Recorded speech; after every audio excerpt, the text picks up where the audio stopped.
Today I thought I'd show you two of my crafts that are visually very different and explain why they're visually different.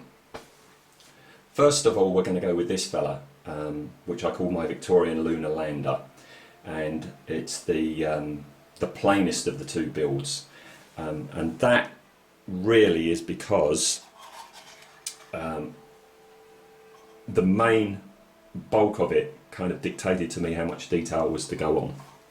So we'll talk about the main shapes. The ball is actually a ball that a load of chewing gums came in, and I like the shape, so wanted to do something with that. And just the roundness of it and the curves of it, it started saying steampunk to me,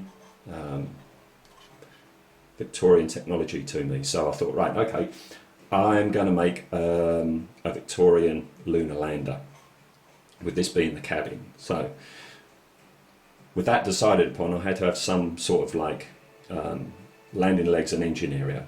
Had a look around in my bits box, and I came across this shape, which is the secondary hull to a much larger anime model kit that I'd bought. I bought it because I'd like the main hull, which was just here, and I used that on something else, which left me with this like secondary hull just lying around, and its wings. These wings were actually meant to be going onto the bit that's not here, but I thought if I turned the wings round and stuck them on like so, they would make nice legs, and they already came with these little domes at the bottom, which were meant to be the engine, so they would make nice feet, I thought. So with the nice roundness of the cabin and the quite elegant look to the legs and the body, I thought, okay, and also keeping in with the fact that it was meant to be steampunk, I thought I'd keep the detail quite sparse. So all you've got on here is a few parts that I thought fitted the bill for Victorian engineering. These round things and these detail things are from the Tamiya 88mm kit, which is, you know, just a treasure trove of interesting shapes and parts. So that's all we've got there. The only other kit bits are these two little round things, which I think are halves of either bombs or fuel tanks for a 72nd scale aircraft. And I put a chimney on. I don't know why I put a chimney on. Why would you have a chimney in space? But, you know, what the hey. The chimney is just a piece of sprue, which I cut to shape. Can't remember what this little rounded thing is. Can't remember where that came from. The cabin portholes are just washers. So that's him. It's steampunk, so it's got to be gold, hasn't it? So sprayed him in gold, pasteled him down, put some gloss black inside the portholes for the cabin, and finally Union Jack on the front, which I think came from the old Airfix SRN4 hovercraft. So there you go. As I say, quite a simple, sparsely detailed kit, which I think works okay. The second craft that I've got for you today goes completely the other way, and as I say, sometimes the actual main shapes dictates just what you're going to do with it. And in this case, this ship here, I'll just give you a view so you know what I'm talking about. Here we go. By the way, this is the front, that's the top. Okay, so we go around like that, around like that, around like that. Completely gone the other way with tons and tons of detail, and that happened because of the main shape. The main shape is this section here, and it's a Tamiya German personnel carrier or something from World War II.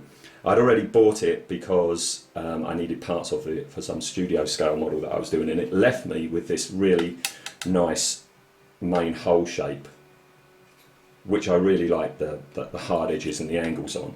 And it also had here in the chassis this recessed area right down in there, had some nice detail in it, and the sides had nice detail. So I thought, okay, if I turn that round and hold it up like that, it becomes sort of like a slab ship.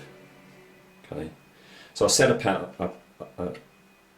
I set off just adding tons and tons of detail. Some of it is original. These hatches here are original, but then just more and more kit pieces all over. And particularly in this area, I wanted that really busy, so I just built up layer upon layer upon layer upon layer.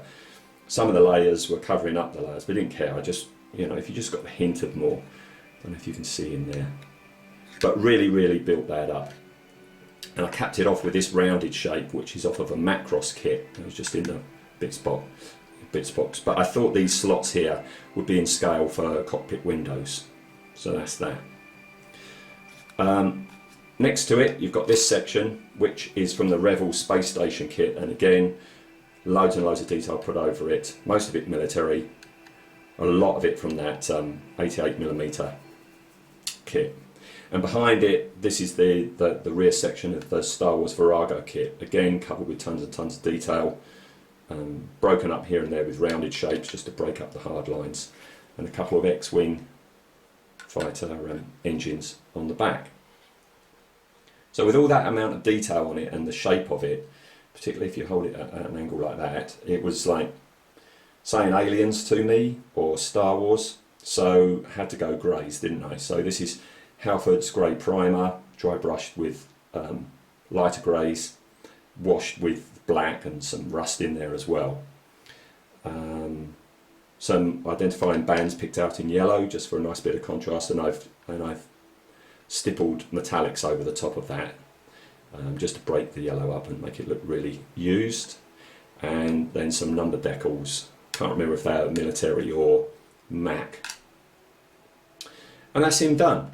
So, as I say,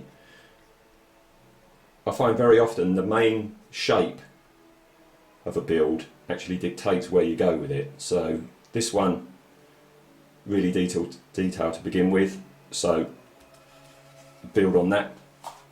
This one, really simple to begin with, so keep it simple.